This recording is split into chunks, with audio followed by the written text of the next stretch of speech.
राज्य शैक्षणिक संशोधन व प्रशिक्षण परिषद महाराष्ट्र सेतू अभ्यास पूर्व चाचणी इयत्ता दुसरी विषय गणित गुण आहेत 15। इथे प्रथम विद्यार्थ्याचे नाव लिहिण्यासाठी आपल्याला जागा दिलेली आहे। तर सेतू अभ्यासमधील पूर्व चाचणी इयत्ता दुसरी विषय गणित कशा प्रकारचे प्रश्न आपल्याला सोडवायचे आहेत ते आपण पाहूया। प्रश्न क्रमांक 1, प्रत्येक प्रश्नाला इथे 1 गुण दिलेला आहे। प्रश्न क्रमांक 1, मोज व लिही। पहिल्या चौकटीत चांदण्या इथे मोजायला दिलेल्या आहेत। मुलांनी त्या चांदण्या मोजायच्या आहेत आणि चौकटीमध्ये योग्य तो आकडा लिहायचा आहे। दुसऱ्या चौकटीमध्ये त्रिकोण दिलेले आहेत। त्रिकोण व्यवस्थित मुलांनी मोजून तिथे योग्य तो आकडा अंक लिहायचा आहे। प्रश्न क्रमांक 2, खाली दिलेल्या 2 संख्यांची मधली संख्या लिही। 2 संख्या दिलेल्या आहेत आणि त्याच्या मधली संख्या विद्यार्थ्यांनी लिहायची आहे। 35 आणि 37 या 2 संख्यांमधील कोणती संख्या येईल ते विद्यार्थ्यांनी इथे लिहायचे आहे। प्रश्न क्रमांक 3, खाली दिलेल्या संख्येच्या आधीची व नंतरची संख्या लिही। इथे चौकटीमध्ये 50 अंक दिलेला आहे आणि आधीची 50च्या अगोदर आणि 50च्या नंतर, 50च्या आधी आणि 50च्या नंतर कोणती संख्या येईल ते विद्यार्थ्यांनी इथे चौकटीत लिहायचे आहे। प्रश्न क्रमांक 4, खालील तोरण पूर्ण कर। इथे आपल्याला आडवे तोरण दिलेले आहे। 81 ची ओळ आपल्याला इथे पूर्ण करायची आहे। 82 आणि 87 हे 2 अंक इथे त्यांनी लिहिलेले आहेत। मुलांनी 81, 82, 83, 84, 85, 86, 87, 88, 89, 90 अशा प्रकारे 81 ची ओळ पूर्ण करायची आहे। प्रश्न क्रमांक 5, पुढे दिलेली संख्या दशक व एकक स्वरूपात लिही। संख्या आहे 26। 26 मधला दशक आणि एकक मुलांनी ओळखून दोन्ही चौकटीत लिहायचा आहे। दशकच्या खाली दशक, एककच्या खाली एकक। आता इथे 26 ही संख्या आहे। 26 या संख्येत दशक आहे 2 आणि एकक आहे 6। तर मुलांनी इथे 2 आणि 6 हे अंक लिहायचे आहेत। प्रश्न क्रमांक 6, डब्यावर योग्य संख्या लिही। पहिली संख्या आहे 76। मग 76च्या पुढची संख्या विद्यार्थ्यांनी ती ओळ म्हणून 76 नंतर 77, 78, 79 इथे दिलेले आहे। 79च्या पुढे 80, 81, 82 अशा प्रकारे ह्या डब्यावर संख्या ओळीनं लिहायच्या आहेत। 76, 77, 78, 79, 80, 81, 82। प्रश्न क्रमांक 7, चित्र बघ व बेरीज कर। इथे आपल्याला पहिल्या चौकटीत स्माइली दिलेल्या आहेत। त्या स्माइली ते चित्र मोजायचे आहेत आणि त्याच्या खाली योग्य अंक लिहायचा आहे। आपण मोजूया। 1, 2, 3, 4।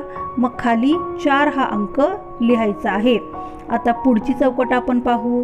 पुढच्या चौकटीत किती चित्रे आहेत ती मोजायची आहेत। 1, 2, 3, 4, 5। मग 5 हा अंक आपण खालच्या चौकटीत लिहूया। या दोन्ही चित्रांची आपल्याला बेरीज करायची आहे। एकूण चित्र आपल्याला मोजून गणित तयार करायचं आहे, उदाहरण तयार करायचं आहे। पहिल्या चौकटीत 4 चित्रे, दुसऱ्या चौकटीत 5 चित्रे आणि अधिक चिन्ह 4 अधिक 5 अशा प्रकारचे उदाहरण तयार होते. मग एकूण चित्रे आपल्याला मोजायची आहेत. 1 2 3 4 5 6 7 8 9. मग इथे उत्तर येईल 9. अशा प्रकारे हे उदाहरण सोडवायचे आहे.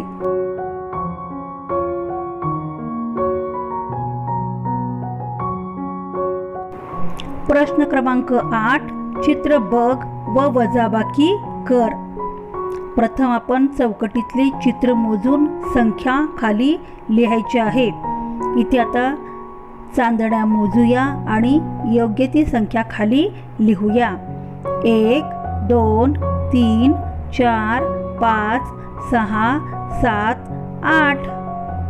8 चांदण्या आहेत म्हणून 8 हा अंक आपण खाली लिहूया. आता पुढच्या चौकटीत किती चांदण्या आहेत त्या मोजून योग्य तो अंक खाली लिहूया. 1 2 3 4 5 6 7 8.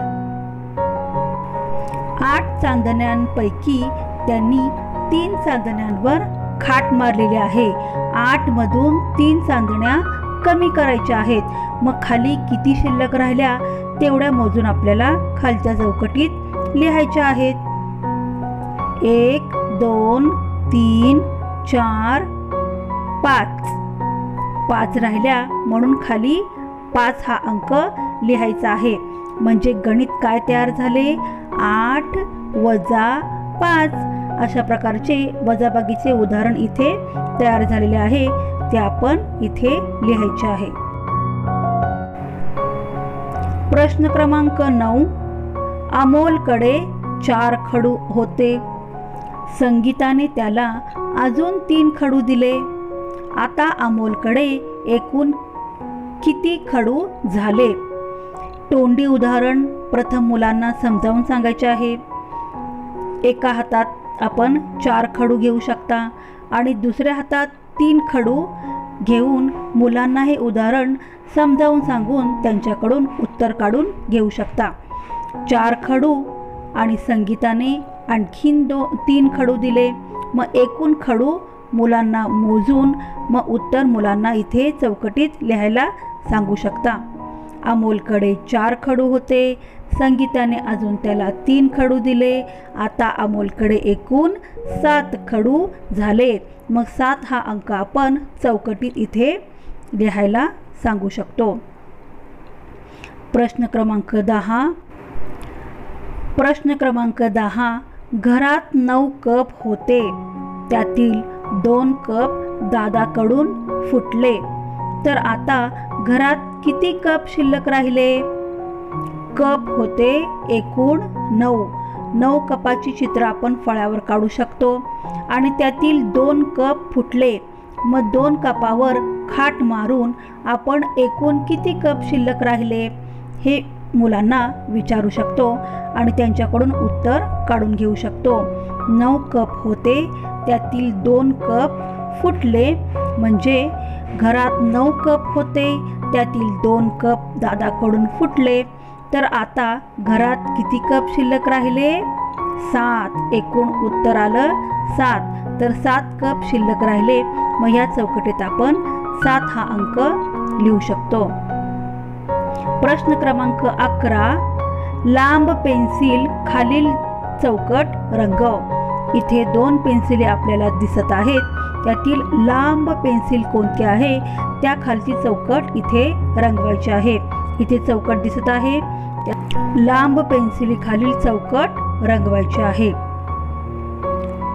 प्रश्न क्रमांक 12. या क्रमाने नंतर काय क्रम पूर्ण कर. आता इथे आपल्याला रेल्वेचे इंजिन आहे. पुढे डबे आहेत. 4 6 8. 2 चौकटी रिकाम्या आहेत. पुढे 14. अशा प्रकारे हा क्रम दिलेला आहे. तर पुढचा क्रम काय येईल हे मुलांना सांगायचे आहे आणि त्यांच्याकडून उत्तर काढून घ्यायचे आहेत. 4 नंतर 6 लिहिलेले आहेत. 4 नंतर मधली संख्या 5 ही आपण गाळलेली आहे आणि परत 6 लिहिले आहे. 6 नंतर काय असते? 7 ही संख्या गाळली, 8 लिहिले. 8च्या नंतर कोणती संख्या असते? 9 ही संख्या लिहायची नाही, तर 9च्या पुढची संख्या 10 नंतर 11 हा अंक असतो. 11 अंक न लिहिता आपण 12 हा अंक लिहायचा आणि पुढच्या चौकटीत त्यांनी 14 हा अंक लिहिलेला आहे. मुलांना टप्प्याने संख्या लिहिण्यासाठी प्रवृत्त करायचं आहे. मुलांना प्रथम समजावून सांगून मुलांकडून हे उत्तर आपण काढून घेऊ शकतो. प्रश्न क्रमांक 13. पुढील आकार असणाऱ्या आपल्या घरात, आपल्या परिसरात आढळणाऱ्या विविध वस्तूंची नावे लिहा. इथे गोल आकार दिलेला आहे, तर गोल आकाराच्या कोणकोणत्या वस्तू असतात हे मुलांनी विचार करून इथे लिहायचं आहे. गोल आकाराचा चेंडू, बांगडी, प्लेट, ताट, डिस्क अशा वेगवेगळ्या प्रकारच्या गोल आकाराच्या वस्तू असतात.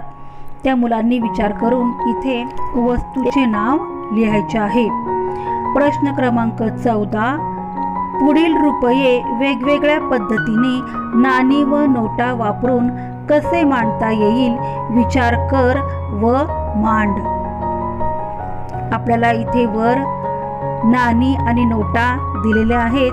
आपल्याला 7 रुपये अशा पद्धतीने मांडायचे आहेत की वेगवेगळे नाणी आणि नोटा येतील. इथे 1 रुपयाचे, 2 रुपयाचे आणि 5 रुपयाचे नाणे आहे आणि नोटांमध्ये 1 रुपयाची नोट, 2 रुपयाची नोट आणि 5 रुपयाची नोट अशा नोटा आहेत.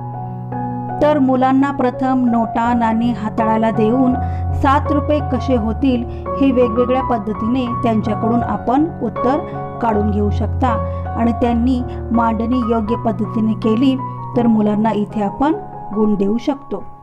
प्रश्न क्रमांक 15. बुधवार व शुक्रवार यामध्ये कोणता वार येतो त्या खालील चौकटीत बरोबर अशी खूण करा.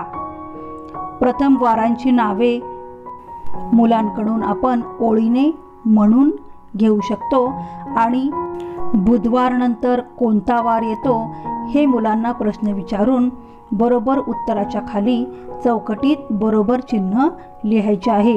बुधवार नंतर गुरुवार येतो म्हणून गुरुवारच्या खालील चौकटीत आपण बरोबर चिन्ह लिहायचे आहे.